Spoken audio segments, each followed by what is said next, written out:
সবজির ব্যাগ থেকে আলু পেঁয়াজ বার করতে গিয়েই বিষাক্ত সাপের কামড় খেলেন এক গৃহবধূ। কামড় খেয়ে তৎক্ষণাৎ ব্যাগ বন্ধ করে দেন তিনি নিজেও জানতেন না যে ওই ব্যাগে রয়েছে বিষধর গোখরো সাপ।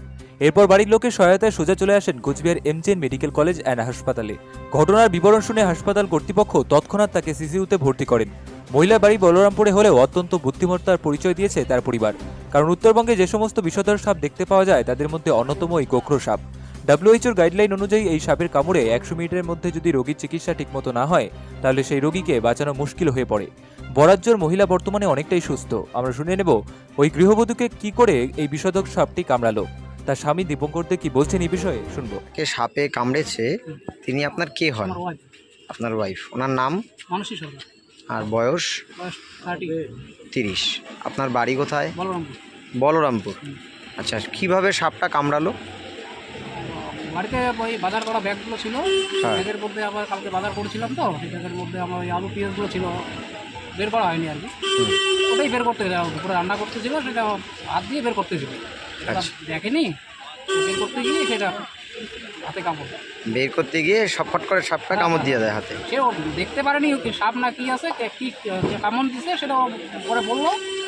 পরে আমি আসে দেখি, পরে যে ব্যাগের ভিতরে কী আছে, তারপরে দেখতে পেলাম যে একটা সাপ। আচ্ছা, আর পরে কি আপনারা বুঝতে পেরেছেন কি সাপ? না না না। আচ্ছা, আপনি তারপর সাথে সাথে ব্যাগটা বন্ধ করলেন কিভাবে?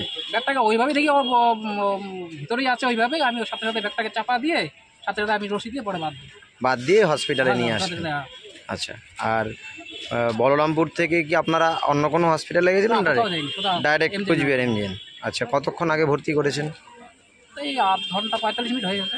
আচ্ছা, এখন পেশেন্টের অবস্থা কেমন?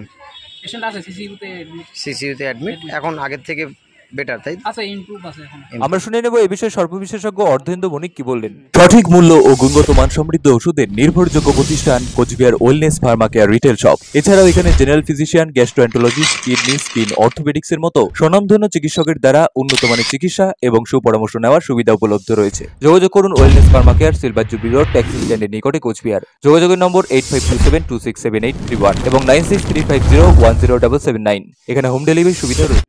মানে মাঝবয়সী একটি গোখরো সাপ, গোখরো বা গোমা সাপ, ইংলিশে যেটাকে স্পেকটিকল কোবরা বলা হয়। এটি একটি বিষধর প্রকৃতির সাপ। আনুমানিক 3 থেকে 3.5 ফিট লম্বা ছিল। তারপরে বাড়ির লোকের সাথেও আমি কথা বলি, তখন জানতে পারি যে এক ভদ্রলোক, ওনাদের বাড়ি হচ্ছে বলরামপুরে, তিনি বাজার করেছিলেন। বাজারে আলু পেঁয়াজ সব কিনে আগের দিন রাতে কেনা হয়েছিল এবং তারপরে সেগুলোকে একটি বাজারের ব্যাগে রেখেছিলেন এবং সেটি পরবর্তীতে বাড়িতে ঝুলিয়ে রাখে রান্না করে।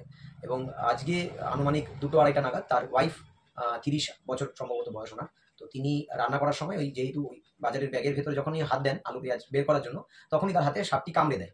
তো কামড়ে দেওয়ার সাথে সাথে তাকে জানায় এবং তিনি সাথে সাথে এসে দেখতে পান যে ব্যাগের ভেতরে সাপটি আছে এবং সাথে সাথে ব্যাগটিকে কোনোভাবে একটি দড়ি বা কিছু দিয়ে বেঁধে নেন। তারপরে ব্যাগটা সমেত তাকে দ্রুত এমজেএন হসপিটালে, কোচবিহার মহারাজা জিতেন্দ্রনাথ হসপিটালে নিয়ে আসেন।